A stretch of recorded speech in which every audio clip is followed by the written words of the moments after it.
Recientemente tuvimos un día histórico para la aviación en la región Caribe con el primer vuelo eléctrico realizado en el Caribe holandés con Pipistrel Biles Electro de Royal NLR. Con este vuelo se inauguró oficialmente el primer evento internacional de transporte aéreo conocido como A Flight to the Future o Un vuelo para el futuro, organizado por el aeropuerto de Aruba, en nombre también de Dutch Caribbean Corporation of Airports. El ministro de Transporte Ursel Arens tuvo el honor de ser el primer pasajero en este vuelo eléctrico.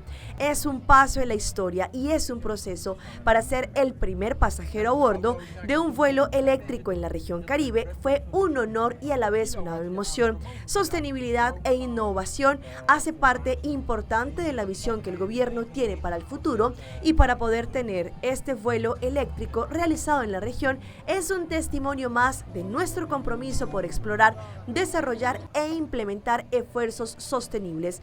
En presencia de varios mandatarios, invitaron también que están de 6 islas del Caribe, invitados especiales de Holanda, Estados Unidos, Canadá, Latinoamérica, Centroamérica, Europa y varios ejecutivos de diferentes aeropuertos del Caribe.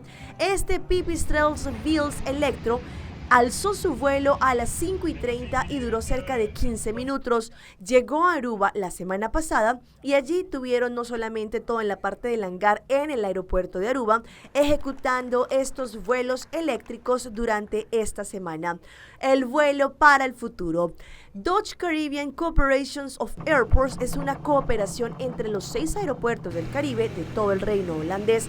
Ellos tienen como meta presentar diferentes opciones de transporte aéreo alternativo con un enfoque hacia el futuro, y que de esta forma se pueda mejorar la conectividad interinsular entre las islas del Caribe holandés, haciendo esto más asequible, eficiente y sostenible. Por este motivo se organizó el primer evento internacional de transporte aéreo sostenible.